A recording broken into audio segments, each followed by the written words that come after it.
জলিল ভাই ই করেন দি তাড়াতাড়ি একটু প্যান্ট পরেন দি পটুল যাওয়া লাগবে কেন একটু সমস্যা হয়েছে ভাই একটু তাড়াতাড়ি যাওয়া লাগবে প্যান্ট পরি বাইরে ওইছে কি ভাই?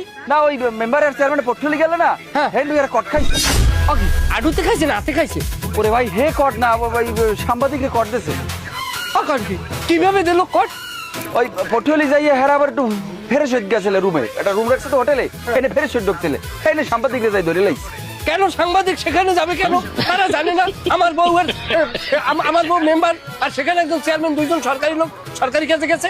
না এটাই তো হেরা তো সরকারি কাজে গেছে কিন্তু সাংবাদিকরা তারা বলতেছে তারা বেসরকারি কাজে গেছে এই জন্য তারা ভিডিও টিডিও করে এখন সেখানে বড় ঝামেলা হয়ে গেছে ভাই আপনার একটু যাওয়া লাগবে তারা জানি গেছে আপনার নাম আচ্ছা এটা কোনো কথা ভাই? সরকারি কাজেও এরকম বাধা? ভাই আপনি কথা না কই একটু তাড়াতাড়ি প্যান্টটা পরে বাইরে আচ্ছা আমার লঙ্গিটা ধরেন তো প্যান্ট। ভাই আরে দূর তুমি কার কি কই আমি বেটা এ ভাই তেল তো আমার আইরন কর। হ্যাঁ দলিল থামে না কাকু প্যান্ট লাগবে না তুমি কই যাও কই? আরে আমার বউরের চেয়ারম্যানের পোর্টফোলি বইয়া সাংবাদিকেরা কর দিয়েছে সরকারি কাজে বাধা।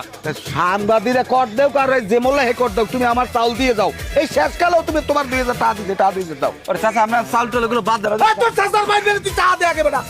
বাবা আমি এরকম চিল্লি করেন আমার বউটা মৃত্যু সাথে তোর বউ মৃত্যুর সাথে আমার টাকা দে আলার বলা, আমার টাকা দে।